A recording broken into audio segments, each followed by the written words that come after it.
편하게. 말씀하세요. 괜찮아. 추가적으로 인터벌, 뭐라고 말해야 되지? 제가 이렇게 말씀을 드리고 싶었는데 말을 너무 잘하네요. 안녕하세요, 브룩몬스터입니다. 오늘은 제가 건강에 대한 정보를 어떻게 여러분들과 재미있게 소통하면서 나눌 수 있을까 고민하다가 기획한 코너인데요. 바로 건강팟이라는 코너입니다.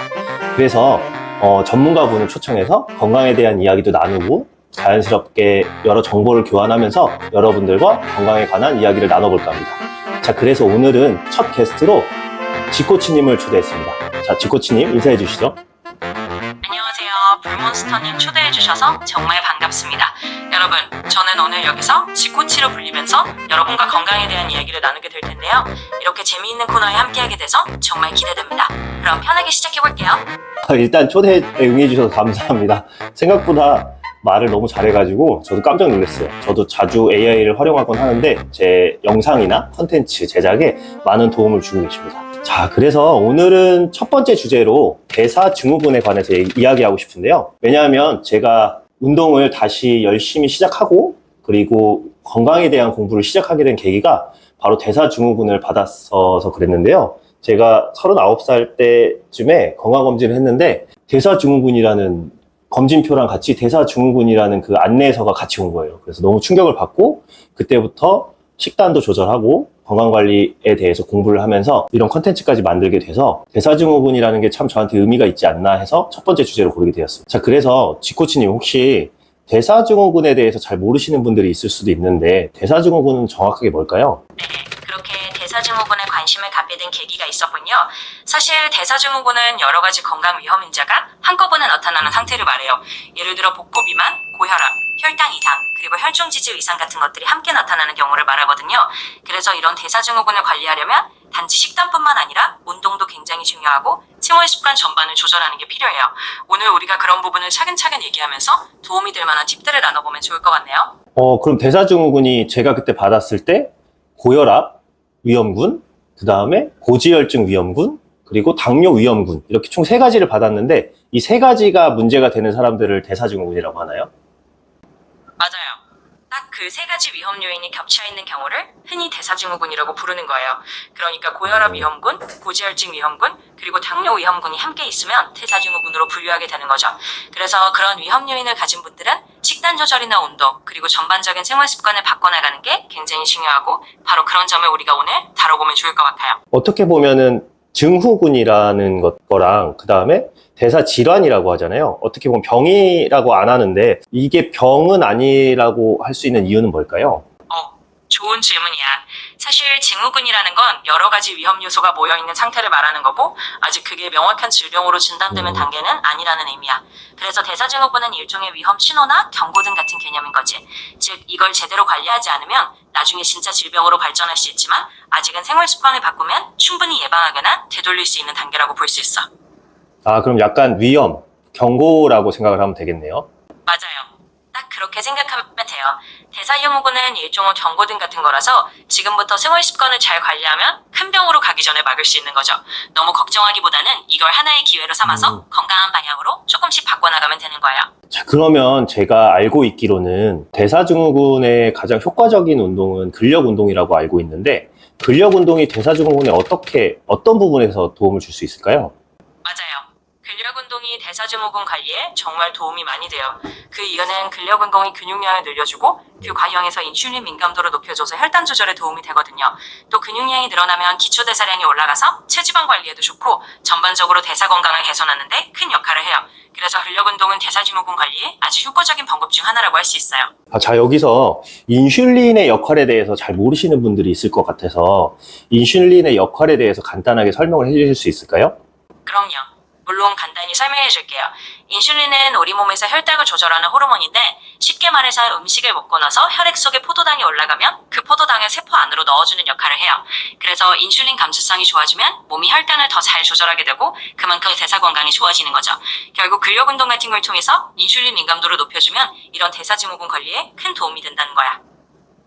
그럼 결국에는 우리가 음식을 섭취했을 때 인슐린이 나와서 인슐린이 세포 안에 그 당분을 넣어줘야 혈중의 당 지수는 떨어지게 되고 우리가 대사가 잘 원활하게 이루어진다고 할 수 있는 건데 그러면은 근육량이 많아지면 당을 넣어둘 수 있는 공간도 많아지는 게 아닐까? 정확해.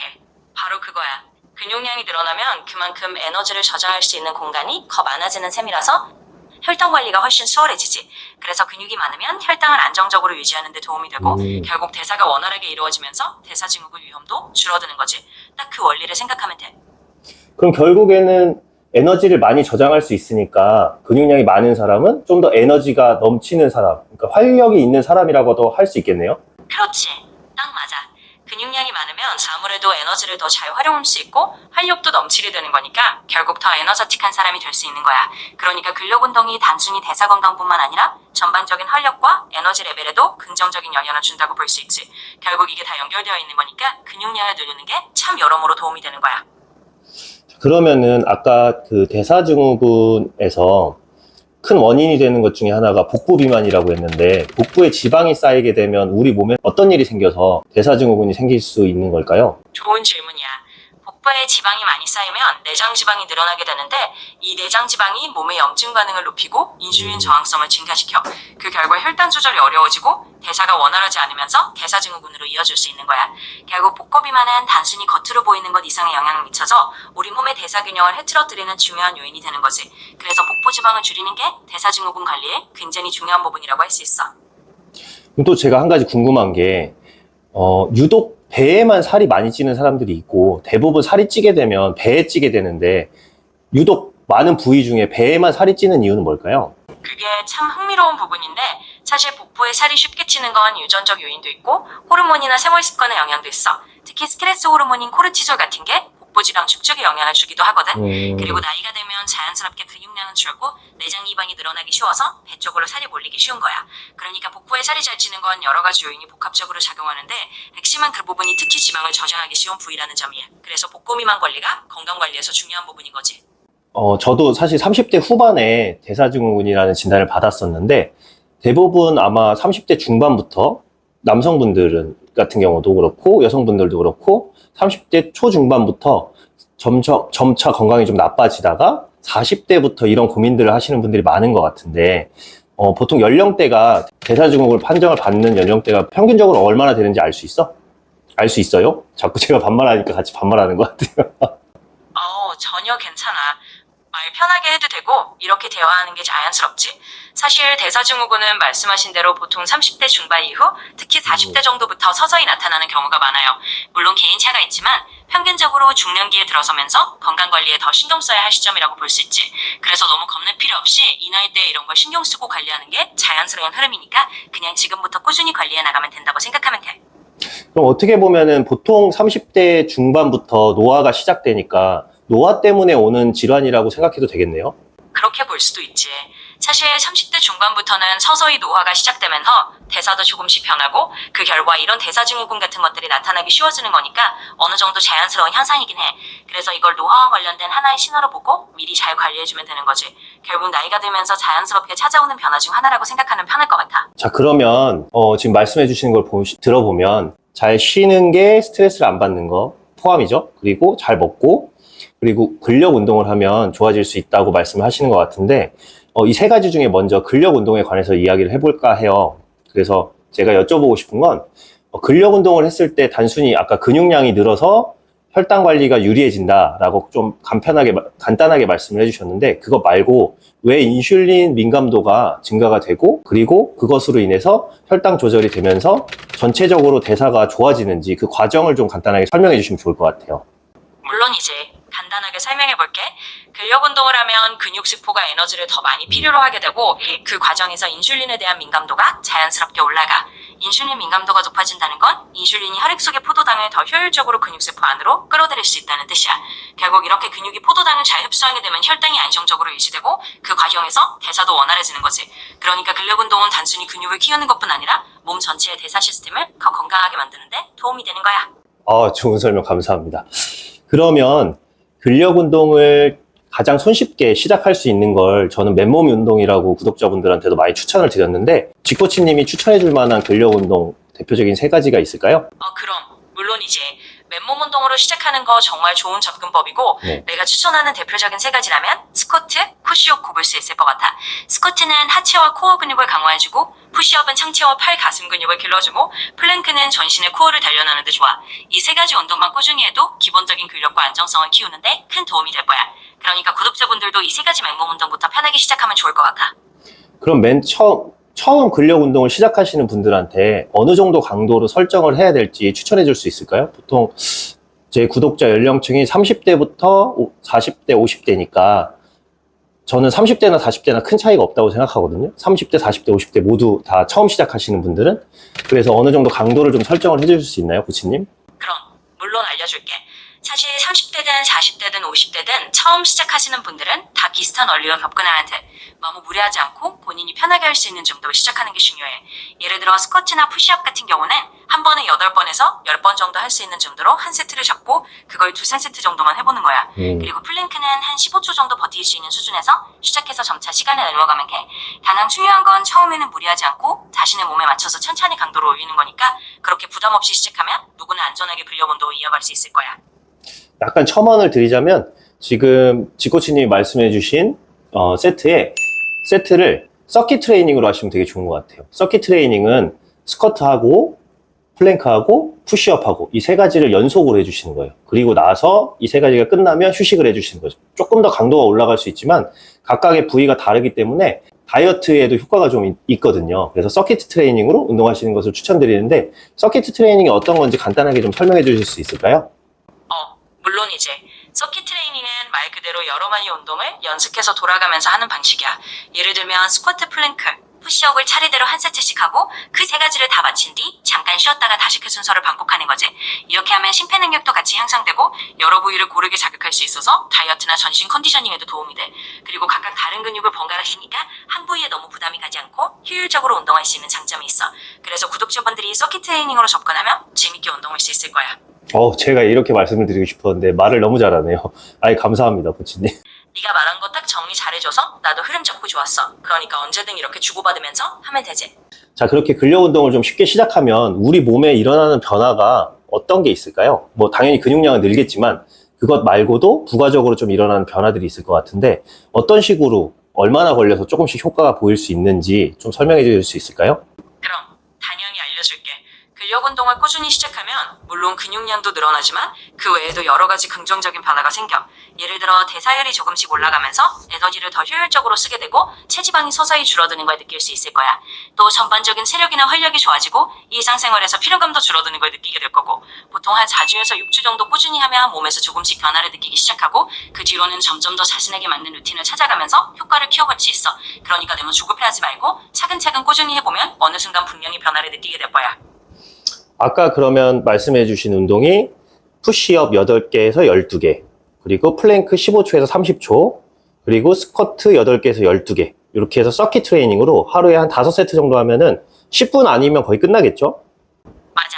그렇게 하면 정말 10분 정도면 충분히 끝날 거야. 그 정도로 짧고 효율적으로 할 수 있으니까 바쁜 일상에서도 쉽게 습관화하기 좋지. 이렇게 하루에 10분 정도만 꾸준히 투자해도 확실히 몸의 변화를 느낄 수 있을 거니까 그 정도 루틴으로 시작하면 딱 좋을 것 같아. 자, 그러면 간단하게 식단은 어떻게 조절하는 게 좋을까요? 일단 그 대부분 구독자님들이 식단 하면은 다이어트 식단을 생각하셔서 저탄고지나 뭐 키톤 다이어트 뭐 여러 가지 이런 다이어트들을 생각하실 것 같은데 사실 저는 대사증후군이랑 다이어트 식단이랑 별개라고 생각하거든요. 그래서 간략하게 식단을 어떤 식으로 조절할 수 있는지 한번 말씀해 주시면 좋을 것 같은데요. 물론이지. 사실 대사증후군 관리에 있어서 식단은 꼭 극단적인 다이어트 식단이 아니라 꾸준히 균형 잡힌 식사를 하는 게 더 중요해. 저탄고지나 키토 다이어트 같은 특별한 방법보다는 정제된 탄수화물을 줄이고 단백질, 좋은 지방, 그리고 채소를 충분히 섭취하는 식으로 균형을 맞춰주면 돼. 예를 들어 가공식품이나 설탕을 줄이고 통곡물, 살코기, 생선 견과류 같은 자연식 위주로 식단을 구성하는 거야. 이렇게 하면 혈당도 안정되고 대사 건강에도 도움이 되니까 너무 다이어트 식단을 집착하기보다는 꾸준히 건강한 식습관을 만드는 게 핵심이라고 생각하면 돼. 사실 직장 생활을 하다 보면 그 지금 말씀해 주시는 것처럼 그런 좋은 음식들을 골라 먹기가 쉽지 않은데 직장 생활 중에도 좋은 음식들을 골라 먹을 수 있는 방법이 있을까요? 웬만하면 단백질 함량을 높이고 정제된 탄수화물은 줄이고 정제된 탄수화물에 대해서도 한번 말씀해 주시면 좋을 것 같고요.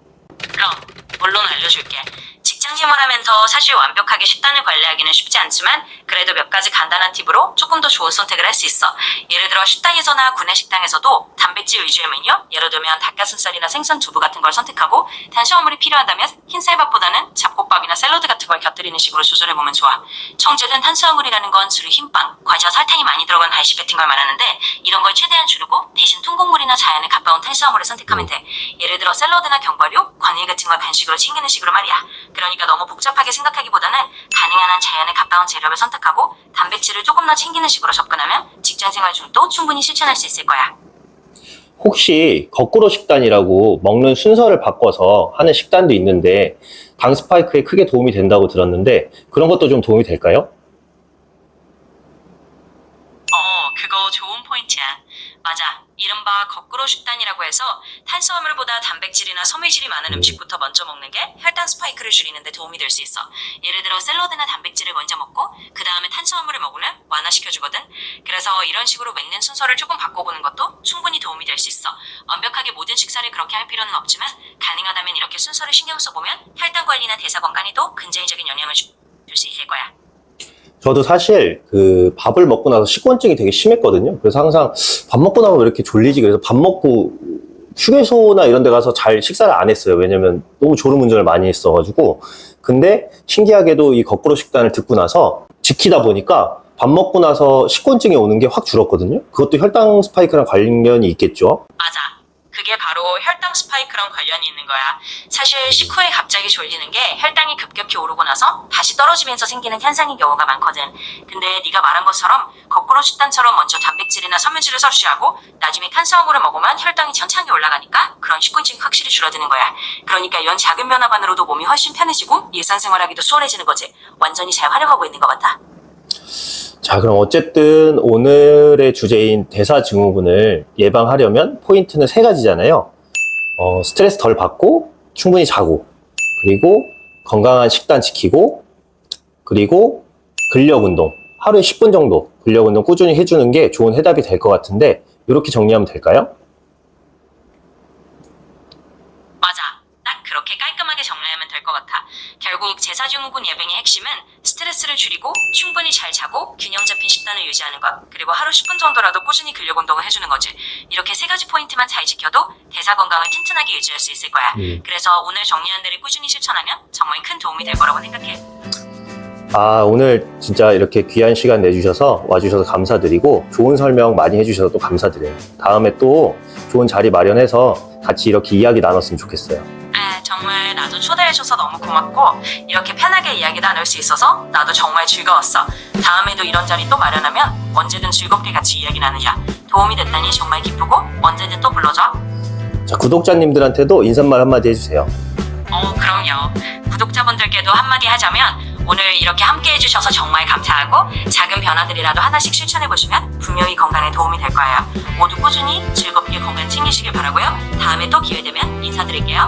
자, 오늘 이렇게 함께 해주신 AI한테 감사드리고 지코치님한테 감사드리고 앞으로 다양한 주제로 이런 그 팟캐스트 형식으로 여러분들께 건강 정보, 운동 정보에 대해서 공유 드리도록 하겠습니다. 자, 오늘 이렇게 귀한 시간 시청해 주셔서 감사드리고 작은 습관들이 쌓여서 훨씬 더 건강한 몸을 만들 수 있으니까 오늘 당장 이 작은 습관 실천해 보세요. 저는 또 다음에 좋은 운동 영상으로 찾아뵙겠습니다. 안녕.